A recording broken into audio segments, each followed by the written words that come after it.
बॉलीवुड में सामाजिक मुद्दों पर बनने वाली फिल्मों का चलन नया नहीं है। हमेशा से ऐसी फिल्में बनती आ रही हैं, जिन्हें फैंस का भी अच्छा प्यार मिलता है। तो आज हम दो पत्ती मूवी को एक्सप्लेन करने वाले हैं, जो घरेलू हिंसा को लेकर एक मजबूत कहानी पेश करती है। तो आइए वीडियो स्टार्ट करते हैं, लेकिन उससे पहले चैनल को सब्सक्राइब करके नोटिफिकेशन बेल को ऑल पर कर दीजिए, ताकि मूवीज और वेब सीरीज का लेटेस्ट एक्सप्लेनेशन सबसे पहले आप तक पहुंच सके। तो फिल्म की शुरुआत होती है उत्तराखंड के देवीपुर से, जहां पर कि हम ध्रुव और सौम्या को पैराग्लाइडिंग करते हुए देख पाते हैं। लेकिन अचानक से वो दोनों ही नीचे गिरने लगते हैं। तभी वहां पुलिस पहुंचती है और एंट्री होती है विद्या ज्योति की, जो कि शहर की इंस्पेक्टर है। मालूम चलता है कि दरअसल में ध्रुव ने सौम्या को वहां से नीचे गिराने की कोशिश की है। सौम्या बहुत ही घबराई हुई थी, इसलिए विद्या ज्योति ध्रुव और सौम्या को पुलिस स्टेशन ले गई। वहां सौम्या ने विद्या को बताया कि ध्रुव ने उसे नीचे गिराकर मारने की कोशिश की है। जिसके बाद कहानी 3 महीने पहले शिफ्ट हो जाती है, जहां पर कि हम इंस्पेक्टर विद्या ज्योति को देख पाते हैं, जिसका हाल ही में यहाँ पर ट्रांसफर हुआ है। विद्या अपने काम को लेकर बहुत ही ज्यादा सिंसियर है और अपने सारे नियमों को फॉलो भी करती है। जज पिता और वकील माँ की बेटी विद्या न्याय और कानून को आम लोगों से अलग तराजू में तोलती है। पेशे से पुलिस वाली होने के साथ साथ वो वकील भी है।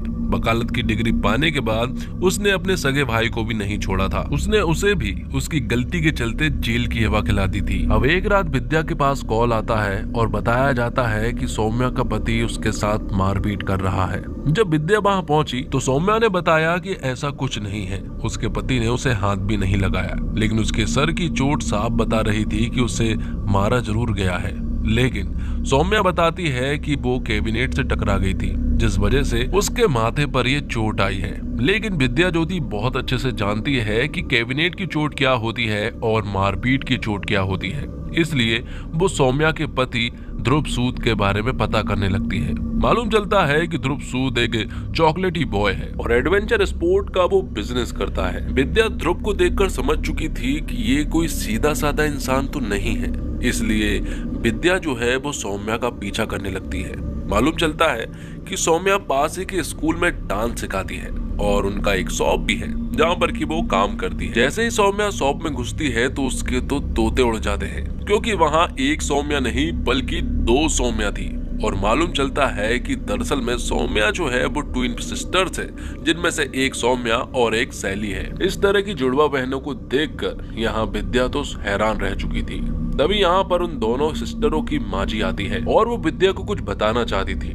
वो उससे कहती है कि पिछली रात जो मारपीट के लिए कॉल किया गया था वो मेरे द्वारा ही कॉल किया गया था। और अब माँ जी विद्या को फ्लैशबैक में ले जाकर पास्ट की स्टोरी बताने लगती है। वो बताती है कि जब शैली और सौम्या 6 साल की थी, तब से वो उनका ख्याल रख रही है। इनकी माँ इन दोनों से बहुत ज्यादा प्यार किया करती थी, लेकिन 8 साल की उम्र में इनकी माँ का देहांत हो गया। दोनों बहनें टूट चुकी थी। इस बुरे वक्त में दोनों बहनों को एक दूसरे का ख्याल रखना चाहिए था, लेकिन ऐसा बिल्कुल भी नहीं हुआ। दोनों बहनें एक दूसरे के खिलाफ हो चुकी थी। हर छोटी छोटी बात पर लड़ाई करती। किसी दिन वो अपनी माँ की घड़ी पर से लड़ाई करते, तो किसी दिन शैली जो है वो सौम्या के रात को चुपचाप से बाल काट देती है, जो देखकर उनके पिता को बहुत गुस्सा आया और उन्होंने शैली को हॉस्टल भेज दिया पढ़ाई करने के लिए, जो देखकर उसे बहुत ही ज्यादा बुरा लगा था। शैली ने ठान लिया था कि अब वो किसी भी हालत में सौम्या से बदला लेकर रहेगी। शैली का मानना यह था कि सौम्या जो है वो ड्रामे करती है, वो कोई कमजोर नहीं है, बस वो सिंपैथी लेना चाहती है। लेकिन माँ के गुजर जाने के बाद सौम्या की हालत सचमुच ही बिगड़ चुकी थी। उसे अस्थमा हो चुका था और उसकी दिमागी हालत भी बिगड़ने लगी थी। अब ये सारी कहानी माँ जी यहाँ पर विद्या को बता रही होती है। फिर माँ जी बताती है कि सालों बाद सौम्या की मुलाकात यहाँ पर ध्रुव सूद से हुई थी। सौम्या बहुत ही साय किस्म की लड़की है। वो इंट्रोवर्ट है और वो लोगों से घुलना मिलना बहुत ही कम पसंद करती है और उसे ऊंचाई से भी डर लगता है। लेकिन उसे कहीं न कहीं ध्रुव पसंद आ गया था। उसके कहने पर वो उसके साथ पैराग्लाइडिंग करने के लिए चली जाती है। ऊंचाई से डर लगने के बावजूद वो वहां पर एंजॉय करती है। ये देखकर सौम्या को बहुत अच्छा लगता है और वो ध्रुव के गले लग जाती है, क्योंकि उसे हद से ज्यादा अच्छा लगा था। और यहाँ से उनकी रिलेशनशिप स्टार्ट हुई थी। दोनों एक दूसरे को पसंद करने लगे थे, लेकिन सौम्या के अंदर ध्रुव के लिए फीलिंग्स आ चुकी थी। वो तो उससे प्यार करने लगी थी। इसलिए सौम्या ध्रुव को चाचा जी और माँ जी से मिलवाने के लिए ले जाती है। लेकिन तभी वहाँ एक बहुत बड़ा भूकंप आता है और वो भूकंप था सैली। सैली सालों बाद यहाँ पर लौटी थी, जो देखकर सौम्या तो घबरा चुकी थी, क्योंकि उसे मालूम है कि सैली उसके साथ कभी भी अच्छा तो कर ही नहीं सकती है। वो जरूर यहाँ पर काम बिगाड़ने आई है। सैली यहाँ पर तुरंत एंट्री मार कर ध्रुव के साथ फ्लर्टिंग करना स्टार्ट कर देती है, जबकि उसके सामने माँ जी और चाचा जी भी थे, लेकिन उसे बिल्कुल भी फर्क नहीं पड़ा। ये देखकर सौम्या को बहुत बुरा लगा। बाद में जब सैली सौम्या से मिलने के लिए उसके कमरे में जाती है तो सैली सौम्या से कहती है कि तेरी टीम में तो बहुत सारे लोग हैं, माँ जी हैं, चाचा जी हैं, लेकिन मेरी टीम में कोई नहीं है, इसलिए मैं चाहती हूँ कि मेरी टीम में ध्रुव हो जाए। ये सुनने के बाद सौम्या को बड़ा बुरा लगा, क्योंकि वो जिससे सबसे ज्यादा प्यार करती है अब सैली उसे ही छीनने वाली थी। इसी तरह से कुछ दिन बीत जाते हैं और अब सैली जो है वो ध्रुव के काफी ज्यादा नजदीक जाने की कोशिश कर रही थी और ये सारी चीजें यहाँ सौम्या नोटिस कर रही है। एक दिन ध्रुव सौम्या से कहता है कि सैली जो है वो बिल्कुल मेरे टाइप की है, बिल्कुल वाइल्ड, बिंदास और आजाद रहना पसंद करती है। उसे भी पैराग्लाइडिंग पसंद है। ऐसा लगता है कि हम दोनों एक दूसरे के लिए बने हैं। ये सुनने के बाद सौम्या को बहुत बुरा लगा और अगले ही दिन से ध्रुव और सैली की लव स्टोरी स्टार्ट हो जाती है। दोनों एक दूसरे के साथ बहुत सारा टाइम स्पेंड करने लगे थे, जो सौम्या साफ साफ देख पा रही थी। जो इंसान उसे चाहिए था अब वो उसकी बहन का हो चुका था।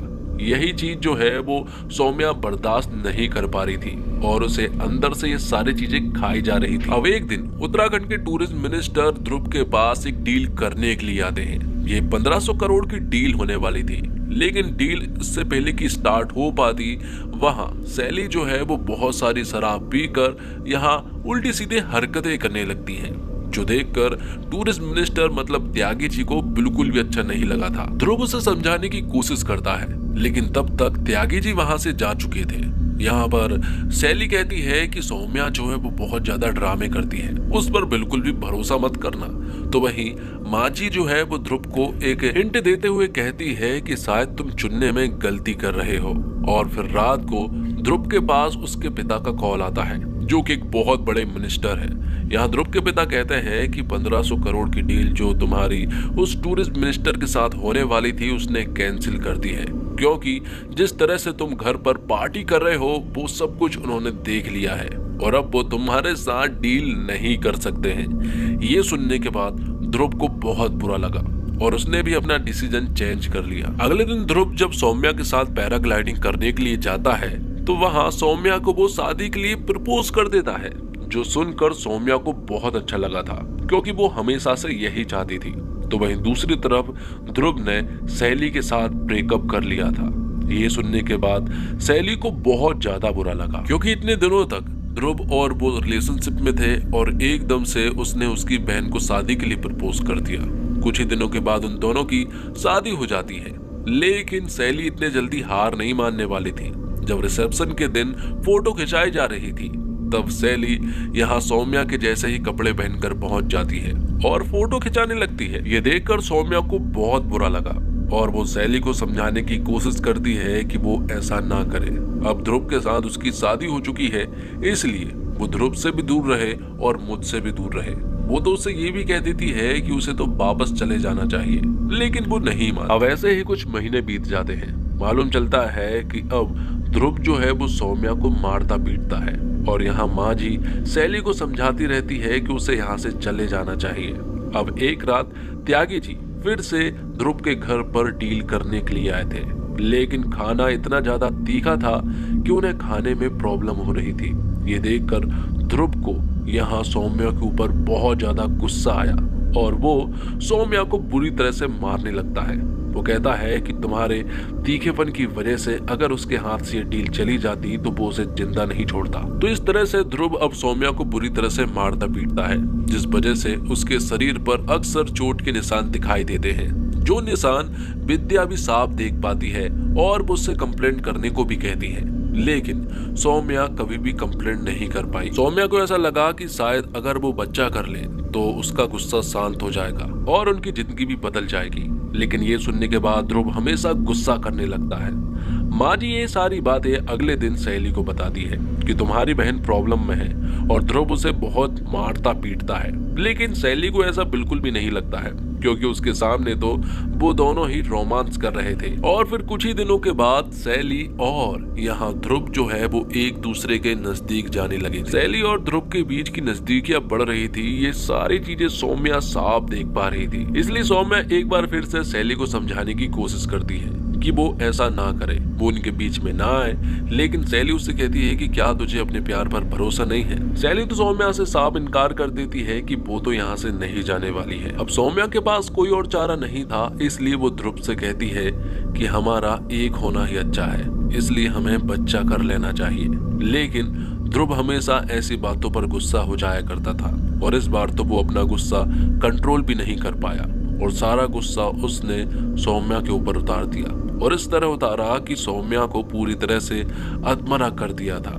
ये देखकर सौम्या को बहुत ही ज्यादा बुरा लगा। उसके ऊपर जुल्म हो रहे थे, लेकिन फिर भी वो सहन कर रही थी। वो कंप्लेंट तक नहीं कर पा रही थी। विद्या उससे बार बार कहती कि उसे कंप्लेंट कर देनी चाहिए, वरना उसकी जान जा सकती है। इसके बाद वो यहाँ ध्रुव के बारे में पता करने लगती है। मालूम चलता है कि हरियाणा में ध्रुव के खिलाफ अटेम्प्ट टू मर्डर का केस है और हरियाणा में ऐसे बहुत सारे केस ध्रुव के खिलाफ दर्ज भी है। अब कुछ दिनों के बाद ध्रुव जब वापस घर आता है तो माँ जी उससे कहती है कि अगली बार सौम्या को हाथ लगाया तो वो खुद पुलिस स्टेशन में जाकर उसकी कंप्लेंट कर देगी। लेकिन ध्रुव यहाँ पर माँ जी को समझाता है कि आप कंप्लेंट ना करो तो ज्यादा अच्छा होगा। अगर आपने कंप्लेंट की तो मैं सबको बता दूंगा कि सौम्या जो है वो डिप्रेशन की दवाइयाँ खाती है और वो पागल भी। माँ जी की और ध्रुव की ये सारी बातें सौम्या सुन लेती है और ये बातें सुनकर उसे बहुत ही ज्यादा बुरा लगा था। वो अलग तरह से बिहेव करने लगती है और फिर अपनी माँ की साड़ी पहनकर शॉप में पहुंचती है, जहाँ पर कि वो उल्टी सीधी हरकतें कर रही थी। जो सारी हरकतें यहाँ सैली साहब देख पा रही थी। लेकिन सैली यहाँ पर सौम्या से कुछ भी नहीं कहती है और यहाँ से चली जाती है। बाद में ध्रुव जो है वो विद्या के घर पर पहुंचता है और उसे मालूम चला था कि वो उसकी इन्वेस्टिगेशन करने के लिए हरियाणा पहुंच चुकी है। तो वो यहाँ उसे समझाता है कि वो ऐसा ना करे, वरना उसके साथ बहुत कुछ बुरा हो सकता है। पल भर के लिए तो ध्रुव को विद्या के ऊपर भी गुस्सा आ गया था, लेकिन किसी तरह से उसने अपने गुस्से को कंट्रोल किया और यहाँ से चला गया। बाद में यहाँ से जाने के बाद वो डायरेक्ट सैली से मिला। वो उससे कहता है कि उसे अब सौम्या के साथ नहीं रहना है, वो एक नंबर की पागल लड़की है, इसलिए अच्छा हो ये होगा कि मैं उसे छोड़ दूं। दूर से ये सारी चीजें विद्या मैडम साफ देख पा रही थी। अगले दिन विद्या मैडम ने ध्रुव के साथ साथ सौम्या को भी पुलिस स्टेशन बुलाया। जिस तरह से विद्या के घर पर ध्रुव घुस आया था वो बहुत ही गलत था और वो सौम्या से कहती है कि तुम्हें अपने पति के खिलाफ कंप्लेंट करनी होगी कि वो तुम्हें मारता है। लेकिन सौम्या इनकार कर देती है। वो कहती है कि उसका पति उसे नहीं मारता है और अब वो जल्द से जल्द बच्चा भी प्लान करने वाले हैं। घर पहुंचकर सौम्या ध्रुव से कहती है कि हम दोनों इस तरह से नहीं रह सकते हैं, हम दोनों को पहले की तरह रहना होगा। जिस तरह से तुमने मुझे शादी के लिए प्रपोज किया था हम वहीं से स्टार्ट करते हैं और पैराग्लाइडिंग करते हुए तुम एक बार फिर से मुझे शादी के लिए प्रपोज करना, शायद तब सब कुछ ठीक हो जाएगा। जिसके लिए ध्रुव भी मान गया था और वो सौम्या से कहता है कि होली के सेलिब्रेशन के बाद वो पैराग्लाइडिंग करने के लिए जाएंगे। कुछ दिनों के बाद होली आती है, जहाँ पर की सैली और यहाँ ध्रुव जो है वो साथ में मिलकर खूब इंजॉय कर रहे थे, जो देखकर सौम्या को बड़ा बुरा लगा और वो ध्रुव से कहती है कि अब हमें चलना चाहिए। जब वो दोनों पैराग्लाइडिंग करने के लिए पहुंचे तो विद्या ज्योति को मालूम चला कि वहाँ एक्सीडेंट होने वाला है और विद्या ज्योति के साथ सैली भी मौजूद थी। वहाँ उन्होंने देखा कि दोनों ही नीचे गिर रहे हैं और उन दोनों की वीडियो भी बनाई जा रही थी। यहाँ पर सौम्या जो है वो डरी सहमी सी बैठी हुई थी और वो विद्या से कहती है कि उसके पति ने उसे नीचे गिराने की कोशिश की है और जान से मारने की भी कोशिश की है। ये सुनने के बाद पुलिस वाले यहाँ पर ध्रुव को अरेस्ट कर लेते हैं। ध्रुव यहाँ विद्या को बताने की कोशिश कर रहा था कि उसने कुछ भी नहीं किया है, सौम्या एक नंबर की पागल है और रही बात उसकी यहाँ छूटने की तो वो यहाँ से जल्द छूट जाएगा क्योंकि उसके पिता मिनिस्टर है, इसलिए तुम मेरा कुछ भी नहीं उखाड़ पाओगे। ये सुनने के बाद विद्या का ईगो हर्ट हो जाता है। अब वो क्योंकि वकील भी है इसलिए अब वो सौम्या का केस भी लड़ने वाली थी। तो अब कोर्ट में हेयरिंग शुरू हो जाती है, जहां पर की विद्या जज साहब को बताती है कि ऐसा पहली बार नहीं हुआ है जब ध्रुव ने यहाँ सौम्या को मारने की कोशिश की है। उसने बहुत बार उसे मारने की कोशिश की है और उसने खुद उसके शरीर पर चोट के निशान देखे हैं। वो केस एक डोमेस्टिक वायलेंस का था, लेकिन ये केस अटेम्प्ट टू मर्डर का है, क्योंकि ध्रुव ने सौम्या को मारने की कोशिश की है। सौम्या से जब पूछा जाता है कि उस दिन क्या क्या हुआ, तो सौम्या बताती है कि जब वो दोनों आसमान में थे तब ध्रुव ने बीच रास्ते में ही पैराशूट का हार्नेस खोल दिया था। और जब ध्रुव से पूछताछ की जाती है तो ध्रुव बताता है कि सौम्या एक नंबर की पागल लड़की है। वो डिप्रेशन की दवाइयां खाती थी, जो सारी दवाइयां वो जज साहब को भी बताता है। साथ ही वो ये भी बताता है कि सौम्या हमेशा काम करते हुए उसके शरीर पर चोट लगती रहती थी और उसे ऐसा लगता था कि ये सारी चोट मैं उसे दे रहा हूँ। साथ ही वो कहता है कि ये सारी बातें वो यहाँ बताना तो नहीं चाहता था, लेकिन उसे बताना पड़ा। जिसके बाद सैली को कटघरे में बुलाया जाता है और सैली से पूछा जाता है कि क्या ध्रुव सौम्या को मारता पीटता था, लेकिन सैली कहती है कि उसने तो कभी नहीं देखा, लेकिन उसके शरीर पर चोट के निशान उसने अक्सर देखे हैं। साथ ही वो ये भी बताती है कि सौम्या को ऊंचाई से डर लगता है और उसे पैराग्लाइडिंग करना भी नहीं आता है। तो अगर सौम्या को पैराग्लाइडिंग करना नहीं आता है तो यहाँ पर विद्या ये बात साबित कर देती है, तो फिर हार्नेस तो जरूर ध्रुव नहीं खोला होगा। ये चीज यहाँ पर विद्या ने कोर्ट में साबित कर दी थी, जिस वजह से यहाँ पर ध्रुव को गिल्टी माना जाता है और उसे 12 साल की जेल हो जाती है। इस तरह से विद्या ज्योति ने ये केस जीत लिया था। उसकी सारी तरफ तारीफ हो रही थी, लेकिन जब सैली यहाँ से जा रही होती है तब वो सौम्या को देखकर कुछ इशारे कर रही थी, जैसे मानो कि काम हो गया। लेकिन ये सारे इशारे दूर से विद्या ज्योति ने देख लिए थे और ये देखकर उसे बड़ा अजीब लगा। विद्या को फिर धीरे धीरे समझ आने लगा कि शायद कुछ ना कुछ तो गड़बड़ी हुई है। इन्वेस्टिगेशन के दौरान उसने वो नहीं देखा जो देखना चाहिए था, बल्कि इन्वेस्टिगेशन के दौरान उसने वो देखा जो दोनों बहनें दिखाना चाहती। और अब विद्या को दाल में कुछ काला भी लगने लगा था। दूसरी तरफ हम देखते हैं कि माजी से सैली बात कर रही थी। सैली माजी से कहती है कि उन दोनों बहनों ने जो कुछ भी किया है वो बहुत ही सोच समझ कर किया है। अब सैली माजी को उस रात के बारे में बताती है। वो कहती है कि जब ध्रुव ने सौम्या को बुरी तरह से मारा पीटा था तब सौम्या शॉप में गई थी, जहाँ पर कि मैं भी मौजूद थी। मैं वहां से घर जाने वाली थी, लेकिन तभी वो रुक गई। लेकिन वहां सौम्या अलग तरह से बिहेव कर रही थी। वो एक ही बात दोहराई जा रही थी। वो कह रही थी कि वो अपनी माँ को नहीं बचा पाई और इस तरह से वो खुद को भी नहीं बचा पाएगी। ध्रुव भी उसे मार देगा और वो भी बचकर निकल जाएगा। ये सारी बातें सुनने के बाद सैली भी हैरान रह चुकी थी। सैली यहाँ सौम्या से कहती है कि अगर ध्रुव एक इक्का है तो हम भी दो पत्ती हैं और दो पत्ती अच्छे अच्छे इक्कों का काम बिगाड़ सकती है। दूसरी तरफ विद्या ध्रुव से पूछताछ करने के लिए जाती है और वो उससे पूछती है कि होली के सेलिब्रेशन के बाद वो डायरेक्ट कहाँ गए थे। तो यहाँ ध्रुव बताता है कि वो सबसे पहले सौम्या की शॉप पर गए थे। वहां वो 5 मिनट रुके थे क्योंकि वहां सौम्या का इनहेलर रह गया था। विद्या उसे देखकर समझ चुकी थी कि वहीं पर उन दोनों बहनों की अदला बदली हुई थी और सौम्या की जगह पर सैली पैराग्लाइडिंग करने के लिए ध्रुव के साथ चली गई थी और वहां सौम्या सैली के कपड़े पहनकर सैली के रूप में बदल गई थी। फिर वहां पैराग्लाइडिंग करते वक्त जो भी एक्सीडेंट हुआ है वो सारा कुछ सैली ने किया था। विद्या यहाँ पर ध्रुव से कहती है कि ये सारी बातें तुझे पहले बतानी चाहिए थी। जिसके बाद विद्या तुरंत ही सैली के पास पहुंचती है और उनसे कहती है कि दोनों बहनों ने जो खेल रचाया है वो उसे बहुत ही अच्छे से समझ चुकी है और अब वो इस केस को रीओपन भी करने वाली है। लेकिन सैली यहाँ पर विद्या मैडम को समझाने की कोशिश करती है कि आपको ऐसा लग रहा है कि ध्रुव सही है, लेकिन मैं आपको बता दूं कि डोमेस्टिक वायलेंस तो होता था और ध्रुव वहां सौम्या को जरूर मारा करता था और आज नहीं तो कल ध्रुव सौम्या को जान से भी मार देता। कानून तो सिर्फ सबूत मांगता है, इसलिए हमें ये सब कुछ करना पड़ा। जिसके बाद हम कोर्ट का सीन देख पाते हैं जहां पर की विद्या मैडम इस केस को फिर से रीओपन करने वाली थी। लेकिन तभी सैली कहती है कि वो गिल्टी है और कटघरे में आकर बताती है कि उसकी वजह से उसकी माँ मारी गई है और हर वो इंसान गिल्टी है जो कि अपने सामने जुर्म होते हुए देखता है और कुछ भी नहीं बोलता है। वो अपनी माँ के बारे में बताने लगती है कि उसकी माँ हम दोनों बहनों से बहुत ज्यादा प्यार किया कर, लेकिन उन्हें ये बात नहीं मालूम थी कि हमारे पिता हमारी माँ को बुरी तरह से मारा करते थे। उनकी मारपीट इस कदर तक पहुंच चुकी थी कि उन्होंने हमारी माँ को जान से ही मार डाला था।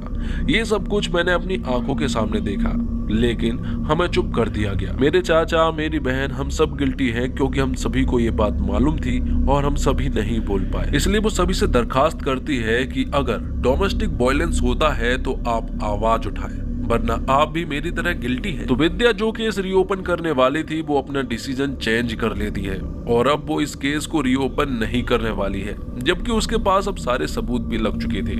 लेकिन फिर भी उसने अपना डिसीजन बदल लिया था क्योंकि उसे मालूम है कि ध्रुव सौम्या के साथ मारपीट करता था और सौम्या बिल्कुल सही लड़की है। तो इस तरह से एक बार फिर से दोनों बहनों की जीत हो जाती है। तो इस तरह से दो पत्ती मूवी का एक्सप्लेनेशन यहीं पर समाप्त होता है। उम्मीद करता हूं दोस्तों आपको वीडियो पसंद आई होगी। वीडियो पसंद आई हो तो वीडियो को लाइक करके चैनल को सब्सक्राइब जरूर कीजिएगा ताकि मूवीज और वेब सीरीज का लेटेस्ट एक्सप्लेनेशन सबसे पहले आप तक पहुंच सके। मिलते हैं एक और कमाल की वीडियो के साथ, तब तक के लिए आप हमारे चैनल के साथ बने रहिए। धन्यवाद। जय हिंद, जय भारत, जय श्री राम।